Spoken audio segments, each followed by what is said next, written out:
अब देखो question number 12 हम सोल्व करते हैं। From the top of it 7 metre high building, ठीक है, the angle of elevation of the top of a cable tower is 60 degree and the angle of depression of its foot is 45 degree. ठीक है, तो हमें angle कहाँ से देखने, चाहे एंगल ऑफ एलिवेशन हो चाहे डिप्रेशन हो, कहाँ से देखने आपको, from the top of a 7 metre high building. ठीक है, बिल्डिंग के टॉप से देखना आपको। ठीक है, तो जनरली हम क्या देखते हैं कि जो टावर होते हैं वो क्या होते हैं, बिल्डिंग से बड़े होते हैं। ठीक है, तो ये हमने क्या बना दिया, एक टावर, ए भी एक टावर हो गया, और ये जो सी डी है वो बिल्डिंग है। अब सी डी की हाइट हमें दे रखी है 7 मीटर, तो इसको हम ज्वाइन करेंगे तो ये भी कितना होगा, जैसे ई है तो ये भी कितना होगा, 7 मीटर होगा। अब ये क्या बोल रखा है कि इसके टॉप से एंगल ऑफ एलिवेशन किसके टॉप का, टावर के टॉप का, वो कितना है, 60 डिग्री है। ठीक है, अभी हो रखा है कि इसके टॉप से एंगल ऑफ डिप्रेशन किसका, फुट का, किसके फुट का, टावर के फुट का। ठीक है, तो एंगल ऑफ डिप्रेशन के लिए आपको नीचे देखना पड़ेगा ना, तो यहाँ पे देखो हॉरिजॉन्टल लाइन पहले से बनी हुई है, तो ये एंगल ऑफ डिप्रेशन ये वाला कितना है, 45 डिग्री। अगर ये 45 डिग्री तो ये भी कितना होगा, 45 डिग्री होगा। अगर मैं इसको एक्स मीटर मान रहा हूँ तो ये भी क्या होगा, एक्स मीटर होगा। ठीक है, हाइट हमें फाइंड करनी है टावर की, तो ए को मैं मान लेता हूँ कितना, वाई मीटर, और इसकी जो हाइट है उसको हम क्या कंसिडर कर लेते हैं, एच मीटर। ठीक है, तो देखो थोड़ी बहुत लैंग्वेज लिखते हैं फिर उसको सोल्व करते हैं। Here A B is tower with height H metre जो हमने लेट की है, and C D is building with height 7 metre and the angle of elevation and angle of depression of top and foot of tower from top of building are, elevation तो कितना है 60 degree and depression कितना है 45 degree. ठीक है, respectively. ठीक है, late, अब देखो जो एंगल होगा अपना कौन सा, एंगल ई डी बी, कौन सा एंगल, एंगल ये, एंगल ई डी बी, ये वाला एंगल। ठीक है, किसके इक्वल होगा, डी बी सी के, डी बी सी के कितना होगा 45 डिग्री। क्यों होगा, alternate interior angle,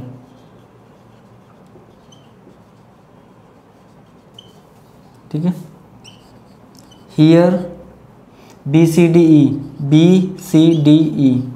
forms a rectangle.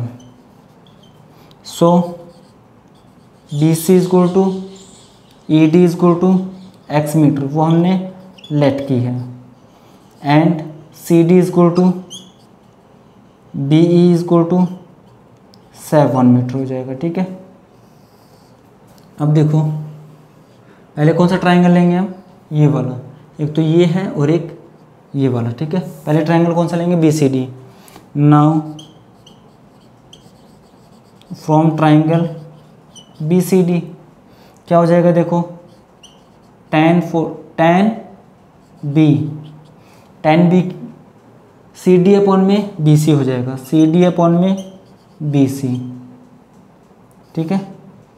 तो हमें पता है कि tan 45 डिग्री हो जाएगा ये, इक्वल टू CD कितना है 7 और BC कितना है x है। तो tan 45 होता है 1, तो 7 अपॉन में x, तो x की वैल्यू कितनी हो गई 7 हो गई, क्रॉस मल्टीप्लाई कर दिया, ये इक्वेशन नंबर 1 हो गई। अब कौन सा ट्राइंगल लेंगे हम AED। Now from triangle AED इसमें हो जाएगा tan D, ठीक है, परपेंडिकुलर AE अपॉन में ED, AE अपॉन में ED। तो देखो tan 60 डिग्री, AE कितना है y है और ED कितना है अपना ED x है, x की वैल्यू कितनी है 7, तो tan 60 कितना हो गया √3 हो गया और ये y अपॉन में 7, तो y की वैल्यू कितनी आ गई 7 √3। सो h की वैल्यू क्या है देखो h 7 प्लस में y, 7 प्लस में y, तो h की वैल्यू कितनी हो गई 7 प्लस में 7 √3, तो h की वैल्यू कितनी होगी 7 कॉमन आ जाएगा √3 प्लस 1 मीटर। अगर आप √3 की वैल्यू रखना चाहते हो तो रख सकते हो, 1.732 होगा, उसमें आप 1 ऐड कर दो तो 2.732 होगा, उसको 7 से मल्टीप्लाई कर दो, फिर आंसर लिखो, चाहे आप इतना आंसर रख के आओ तो भी सही है आपका, ठीक है। तो हम क्या लिख देंगे, therefore the height of tower is, height of tower कितना है, हाइट ऑफ टावर देखो 7 √3 प्लस 1 मीटर, ठीक है। आप इसको नोट कीजिए, फिर क्वेश्चन नंबर 13 है वो सोल्व करते हैं हम।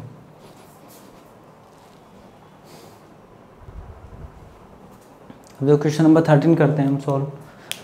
अब क्वेश्चन नंबर 13 में क्या बोल रखा है, as observe from the top of a 75 metre lighthouse from the sea level, ठीक है। अब ये बोल रखा है कोई सी लेवल, कोई समुद्र है, ठीक है ना, उससे 75 मीटर हाई, ठीक है। एक क्या है लाइट हाउस है, जैसे ए बी लाइट हाउस है, उसकी जो हाइट है वो कितनी देर की हमें 75 मीटर, ठीक है। And the angle of depression of 2 ships are 30 and 45 degree. अब आगे क्या बोल रखा है, 1 ship is exactly behind the other, ठीक है। तो जैसे अगर एक शिप यहाँ पे है तो दूसरी इसके पीछे यहाँ पे हो गई, ठीक है। तो ये सी और ये डी 2 शिप है और उनके जो एंगल ऑफ डिप्रेशन क्या है 30 एंड 45 डिग्री। तो एंगल ऑफ डिप्रेशन के लिए क्या चाहिए आपको, from the top of the light house, तो क्या चाहिए आपको, पहले हॉरिजॉन्टल लाइन चाहिए। अब 30 डिग्री, तो पहला कितना 30 है, तो ये एंगल ऑफ डिप्रेशन कितना है देखो 30 डिग्री। फिर दूसरा एंगल ऑफ डिप्रेशन ये वाला कितना है 45 डिग्री। तो ये 30 डिग्री है तो ये भी कितना होगा 30 डिग्री होगा, ये 45 तो ये भी कितना होगा 45 बाई अल्टरनेट इंटीरियर एंगल्स, और इसको मैं मान लेता हूँ क्या ई पॉइंट, ठीक है। अब देखो थोड़ा बहुत लिखते हैं और आपको क्या फाइंड करना है, find the distance between 2 ships. तो डिस्टेंस बिटवीन 2 शिप्स तो CD फाइंड करना आपको, ठीक है। तो ये मान लेता हूँ मैं क्या x मीटर और इसको मैं क्या मान लेता हूँ y मीटर, ठीक है। अब y की वैल्यू तो हम डायरेक्ट बता सकते हैं क्योंकि यहाँ पे एंगल 45 है, तो ये 75 तो ये भी कितना होगा 75 होगा, ठीक है। अब इसको सोल्व करते हैं, देखो हियर AB इज लाइट हाउस विथ हाइट कितनी दे रखी है हमें 75 metre and C and D are 2 ships which are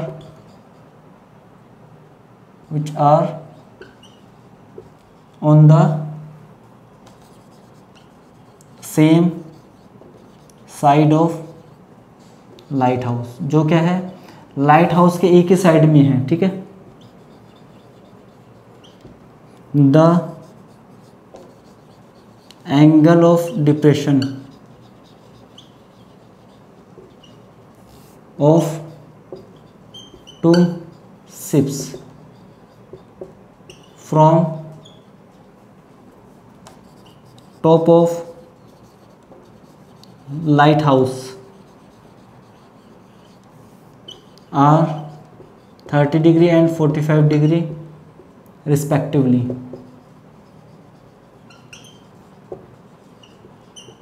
ठीक है, नाउ लेट द डिस्टेंस